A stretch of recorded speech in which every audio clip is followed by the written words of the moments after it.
오늘 주시는 하나님 말씀을 함께 받겠는데요. 이사야 49장 말씀 중에 이 말씀은 정말 지나칠 수가 없는 말씀이 있어서 오늘 그 말씀을 좀 나누고 싶어요. 이사야 49장 14절에서 17절까지 말씀을 이 시간 받도록 하겠습니다.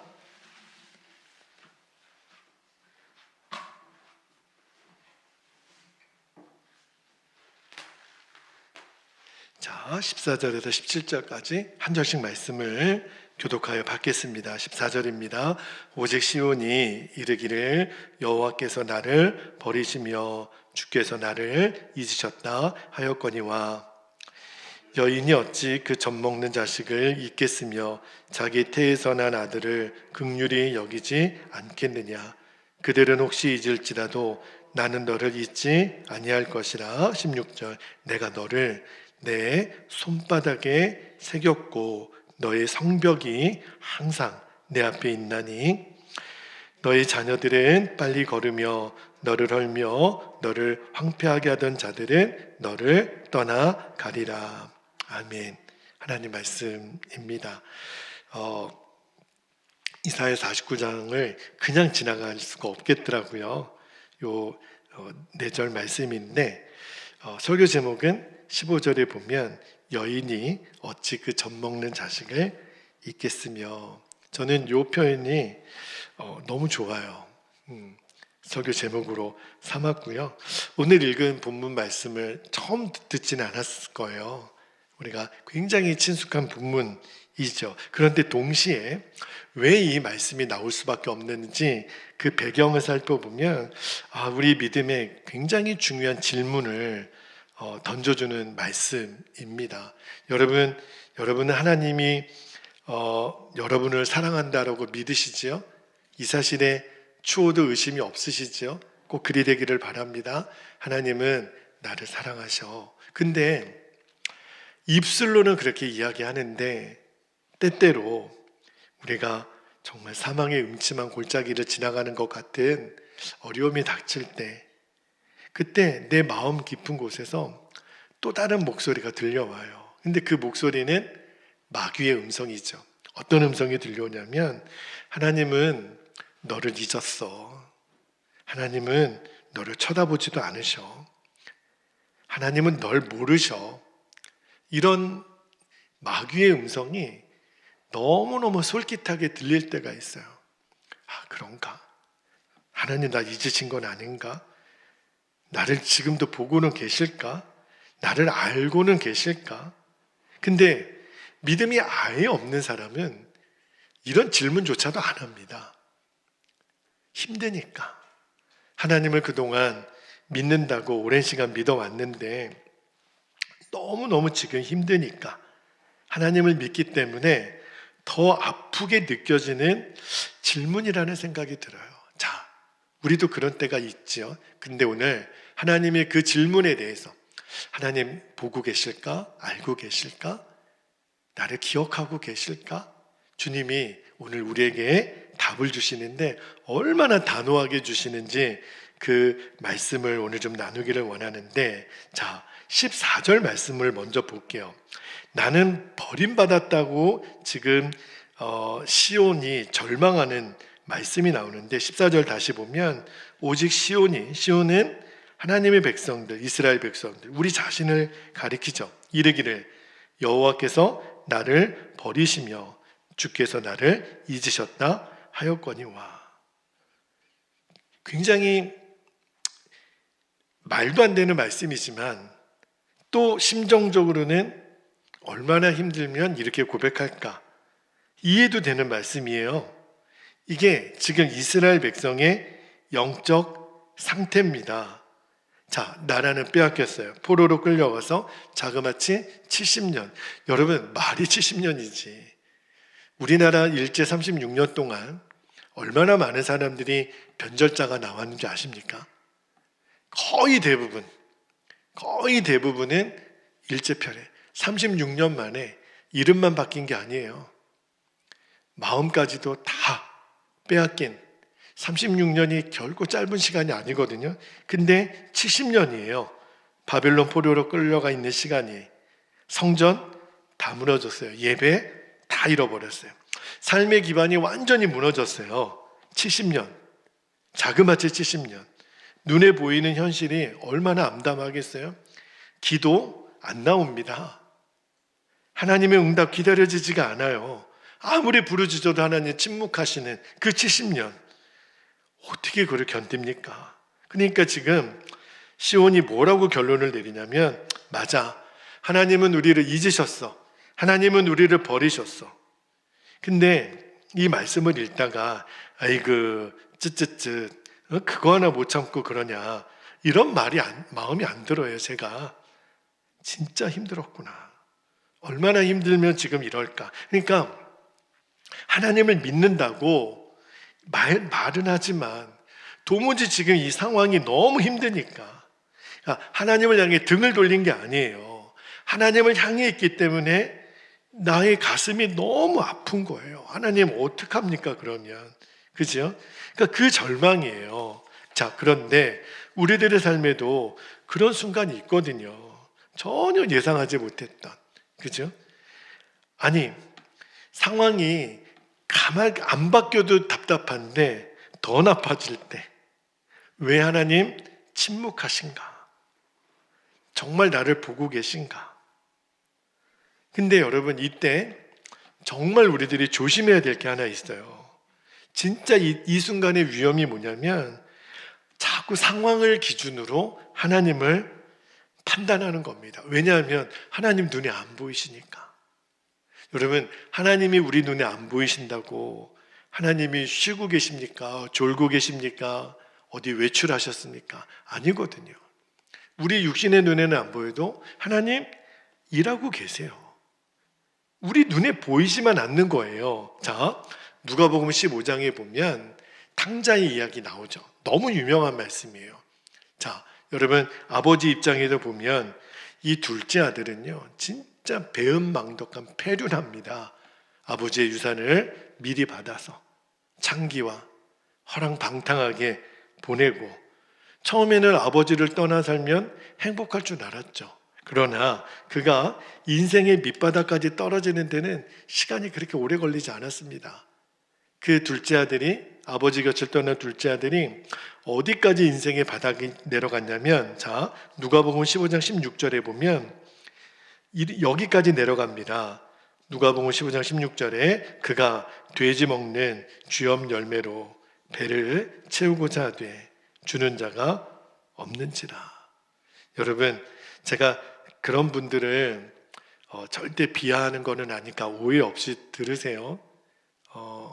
저도 일본에 있을 때도 보고 한국에서도 이렇게 노숙하시는 분들 중에 너무 어려우니까 이렇게 쓰레기통 같은 것도 뒤져서 이렇게 먹는 거, 먹다 남은 것을 이렇게 먹거나, 또는 편의점 같은 데 가서 유통기한이 지난 거를 달라고 하시는 분들도 계세요. 근데 그거 절대 못 주거든요. 그래서 만약에 탈이 나면 큰일 나니까. 그리고 이렇게 자판기 같은 데 지나가면서 거기 왜 동전 떨어지는데 손 넣어서 확인하는 분 계세요. 혹시 잔돈이 남아있을까 봐. 근데 그런 모습을 보면 정말 얼마나 그 마음이 비참할까. 그죠? 그가 그런 선택을 하기까지 어떤 삶을 걸어왔는지는 모르겠지만, 여러분 생각해 보세요. 내가 쓰레기통을 뒤진다? 그 자판기에 손 넣어서 동전 떨어져 있는 거라도 주스려고 그런 신세가 됐다라고 한번 생각해 보면 상상도 못 하잖아요. 근데 오늘 이 둘째 아들은 돼지 쥐엄 열매로 배를 채우고자 하는, 여러분 똥이에요, 똥. 근데 그나마도 주는 자가 없다고. 얼마나 비참합니까? 근데 이때 둘째 아들이 생각을 하는 거예요. 너무 비참하니까. 그러나 자기가 지은 죄가 있거든요. 아버지에게로 돌아갈 엄두가 나지 않아요. 그리고 속으로 생각합니다. 아유, 나 같은 놈은 아버지가 잊어도 진작 잊었겠지. 그러나 그가 속으로 이렇게 중얼거려요. 자, 누가복음 15장 17절부터 19절까지 말씀을 보면 17절부터 볼게요. 이에 스스로 돌이켜 이르되 내 아버지에게는 양식이 풍족한 품꾼이 얼마나 많은가. 나는 여기서 줄여 죽는구나. 18, 19절에 내가 일어나 아버지께 가서 이르기를 아버지, 내가 하늘과 아버지께 죄를 지었사오니 지금부터는 아버지의 아들이라 일컬음을 감당하지 못하겠나이다. 나를 품꾼의 하나로 보소서 하리라 하고. 지금 아들의 이 정서는 뭘 말하는 거냐면 내가 아버지라도 나 같은 놈은 잊어버렸을 거야. 이런 마음이에요. 알죠, 자기가 어떤 죄를 졌는지. 그러니까 아버지가 나를 잊었을 거야. 이렇게 생각을 했어요. 그러나 이 아들이 너무 잘했던 건 하나는 그냥 아버지께로 가는 거예요. 근데 아들은 생각하기를 아버지는 나를 잊었을 거야. 근데 천만에요. 아버지는 단 하루도 아들을 잊은 적이 없었습니다. 그 증거가 바로 그 다음 절에 나와요. 20절 말씀 한번 볼게요. 아직도 거리가 먼데. 이 말은 뭐죠? 계속 아들이 오는 곳을 향하여 쳐다보고 있었다는 거예요. 아버지가 그를 보고 측은히 여겨 어떻게 했다고요? 달려갔다는 거예요. 아들을 기다리지 않았으면 이런 행동이 나오지가 않죠. 그리고 아들을 만나자마자 목을 안고 입을 맞추니. 이게 아버지의 마음이에요. 우리는 죄 가운데 무너졌을 때나 또는 너무 고난이 커서도 나를 잊으셨겠지.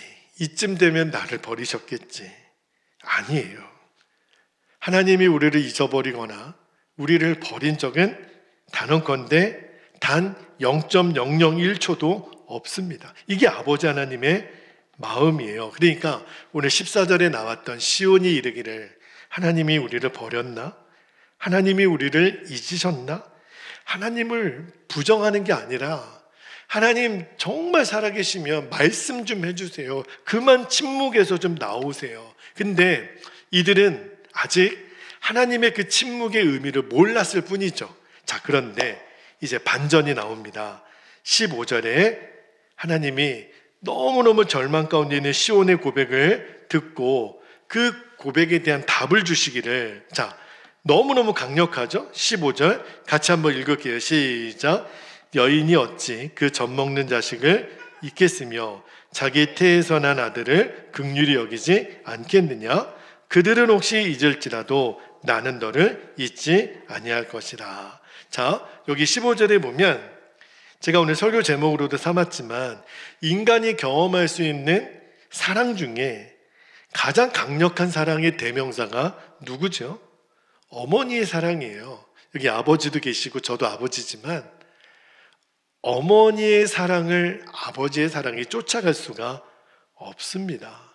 아마도 제가 생각하건대 내 생명을 바꿔서 그 내 몸이 완전히 산산조각 나도록 아이를 품었고 아이를 내가 낳게 되는 그 출산의 경험이 엄마라고 하는 존재에게는 그 자식에 대한 그 사랑이요, 아버지들은 따라갈 수 없는 그 본능이죠. 본능. 그 갓난아기를 향한 어머니의 사랑은 희생이고 생명과 생명이 연결된 사랑이거든요. 그런 존재예요. 여러분, 우리 자녀를 위해서라면 누군가의 생명이 필요하다면 여러분 안 주겠어요? 당연히 주죠. 여러분, 어머니들은요 신비한 능력을 갖고 있어요. 남자들은 절대 알지 못하는. 자, 아이가 웁니다. 남자들은 아이가 왜 우는지 몰라요. 근데 엄마들은 기가 막히게 알아요. 얘가 지금 배가 고프구나, 얘가 똥을 쌌구나, 어디가 아프구나. 텔레파시가 과학적으로 설명할 수는 없지만 연결이 돼 있다 그러잖아요. 신기해요. 어머니의 사랑은 그러한 사랑이잖아요. 자, 그런데 오늘 하나님이 그 사랑을 예를 들면서도 뭐라고 하냐면, 자, 여기 15절 후반부에 보면 이렇게 되어 있어요.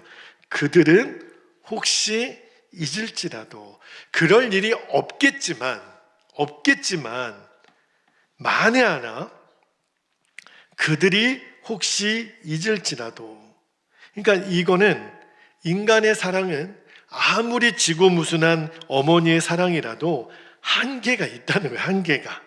자, 그런데 그럴 일이 없겠지만, 그런 일이 있을지라도 하나님 뭐라고 선언하시냐면 15절 마지막 부분에 나는 너를 어떻게 할 거라고요?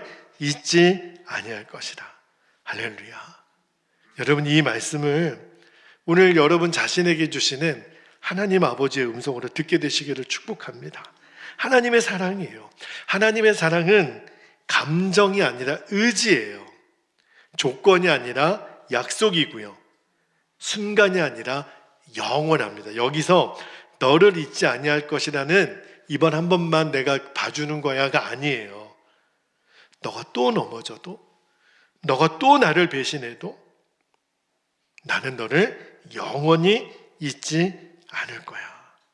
그죠? 여러분, 하나님에게 우리는 그러한 존재인데, 어느 선교사님이 아프리카의 어느 이제 부족을 방문했대요. 근데 그 부족의 말입니다. 오래된 풍습이 하나 있는데, 자기가 정말 너무너무 사랑하는 사람의 이름을 여기 손바닥에 새기는, 그러니까 이렇게 펜으로 뗀 게 아니라 어떤 이렇게 지워지지 않는, 이렇게 지져가지고 이름을 새기는 전통이 있었다는 거예요. 선교사님이 그래서 누구의 이름인가 봤더니 아내의 이름, 부모님의 이름, 자식들의 이름, 다 가족들의 이름이죠. 그래서 물었대요. 아니, 왜 그렇게 손바닥 너무 아프게 그렇게 사랑하는 사람들의 이름을 새겨 놓습니까? 그랬더니 그 부족에 있는 지도자 한 사람이 이렇게 얘기를 하더래요. 이것은 그 사람을 잊지 않기 위해서가 아니라 잊을 수 없게 하기 위해서입니다. 그렇게 얘기를 하더래요. 선택의 여지가 없는 거예요. 내가 사랑하기로 작정했으면 나는 그 사람에 대한 사랑과 신뢰를 영원히 바꾸지 않겠다라고 하는 선언이에요. 근데 하나님이 우리에게 하시는 말씀이 꼭 그거예요. 나는 너를 사랑하기로 선택했는데 이 선택은 절대 바꿀 수가 없어. 절대 지워지지 않는 이름. 그래서 하나님이 이어지는 16절 말씀에 확증을 우리에게 주시는 거예요. 자, 16절 같이 한번 읽어볼게요. 같이 읽겠습니다. 시작. 내가 너를 내 손바닥에 새겼고 너의 성벽이 항상 내 앞에 있나니. 여러분, 하나님이 하신 말씀이에요. 내가 너를 내 손바닥에 새겼어. 이거는 시적인 표현이 아니에요. 하나님의 의지예요. 나는 너를 사랑하는 것을 이제 어떤 일이 있더라도 바꾸지 않아. 이미 새겼거든요. 확정됐어. 끝. 여러분, 새겼다라는 거는 단순한 기록이 아니에요. 지워지지 않도록 완전히 이거는 빼도 박도 못하게 바꿀 수 없는 하나님의 선언이죠. 이제 끝이야. 너는 내가 사랑하기로 확정했어. 내 손바닥에 너의 이름을 기록해놨어. 여러분, 하나님은요, 저와 여러분들을 기억하려고 노력하시는 분이 아니에요. 아예 그냥 우리 존재를요, 잊을 수 없는 존재로 만드셨어요. 이게 얼마나 큰 사랑인지 여러분 아셔야 됩니다. 사람은요, 결국 한계 가면은 끝. 그래서 이혼도 하고요. 그리고 남남이 되기도 하고요. 그런 헤어짐의 아픔을 겪는 일이 있잖아요. 사람의 연약함이죠. 자, 그런데 하나님은 아예 그 어떤 것도 너는 나의 기억을 잊게 할 수 없는 존재로 이미 끝장 내놓으신 거예요. 새기셨다. 여러분, 이 새겼다, 이 손에 새겼다라는 거는 하나님이 가장 가까운 곳에 나를 두셨다는 거예요. 여러분, 우리 몸에서 제일 가까운 부분이 뭐예요? 손이잖아요. 아니, 여러분, 무슨 일이 있으면 손이 제일 먼저 가지 않아요? 자, 뭐가 날라와요? 손이 막죠. 가려워요? 손이 긁죠. 제일 먼저 반응하는 게 손이에요. 제가 지금 막 손을 움직이잖아요. 제일 가까이 두신다는 거예요, 하나님이 우리를. 또 하나, 여기 지우지 않겠다. 새겼다는 거는 지우지 않겠다.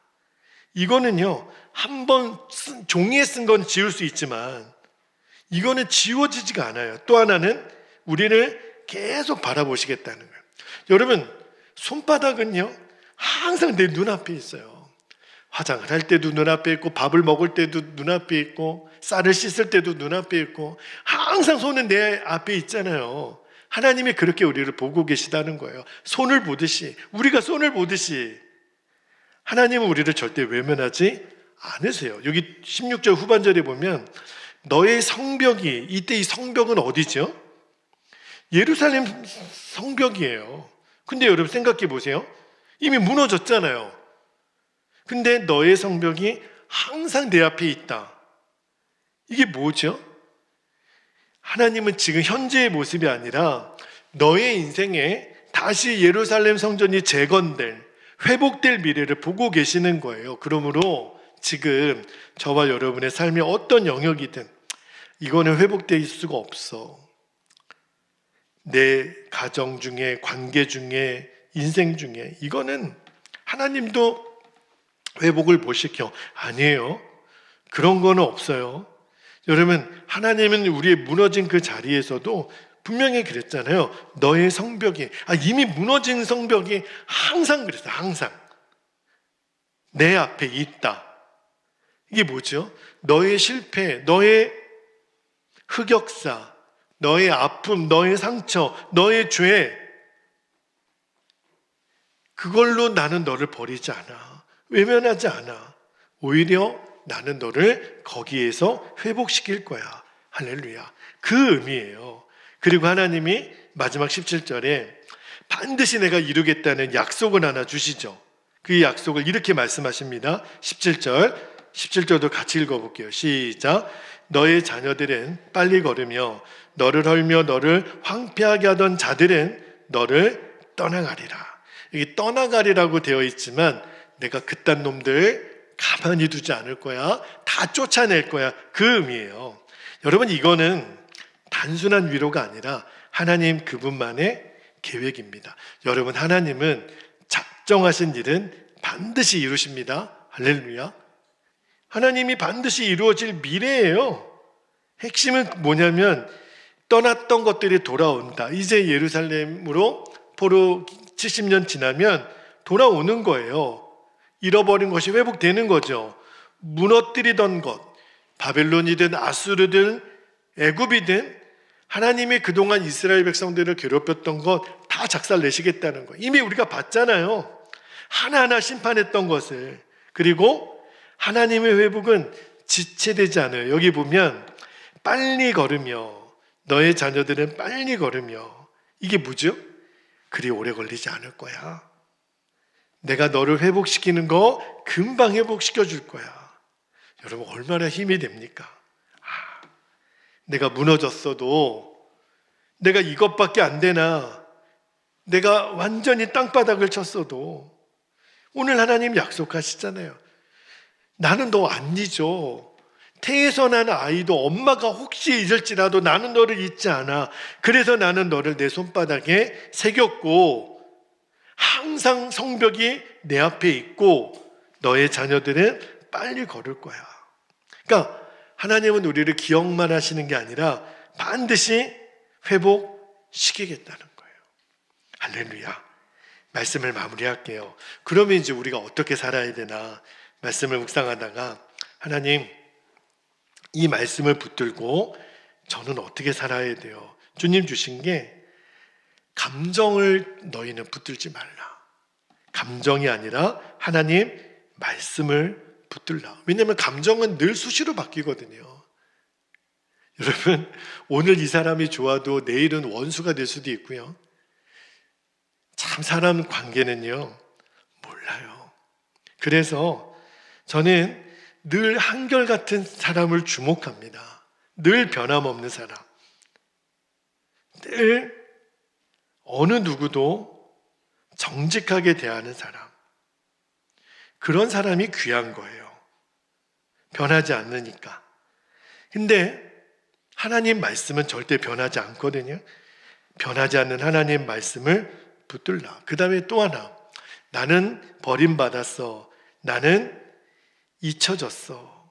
이 생각을 절대 묵상하지 말라는 마음을 주세요. 그런 상처를 경험했을 수는 있죠. 저와 여러분의 인생 가운데.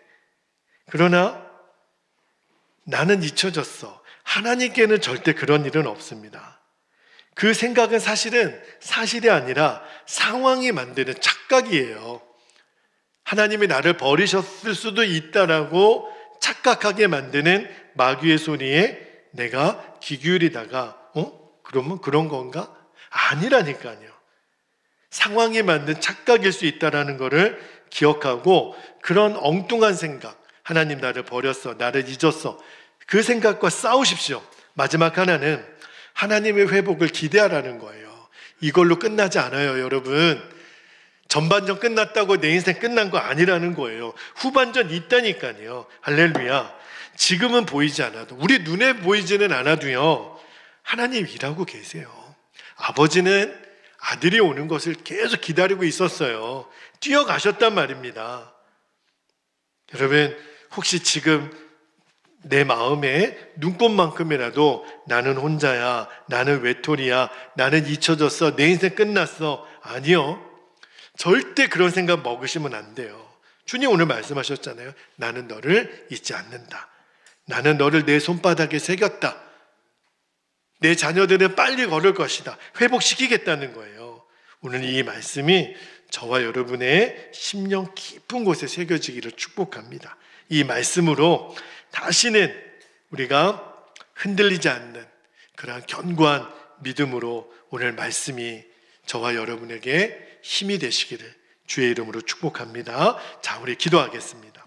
주신 말씀 붙잡고 두 가지 기도 제목을 우리가 붙잡고 기도할 텐데, 첫 번째는 어떤 상황 속에서도 하나님이 나를 잊지 않으셨다, 하나님은 나를 기억하신다, 이 사실을 진짜 믿는 거예요. 그리고 감정이 아니라 말씀 위에 굳게 서게 하옵소서, 그렇게 기도하시고, 두 번째는요, 무너진 삶의 자리가 있어요. 나를 잊었나? 나를 버리셨나? 왜냐하면 너무 힘드니까. 근데 그 무너진 삶의 자리를 회복시켜 주시고 하나님의 신실하심을 삶 속에서 분명히 경험하게 해주시기를, 주님이 그 증인으로 저와 여러분을 쓰시기를 축복합니다.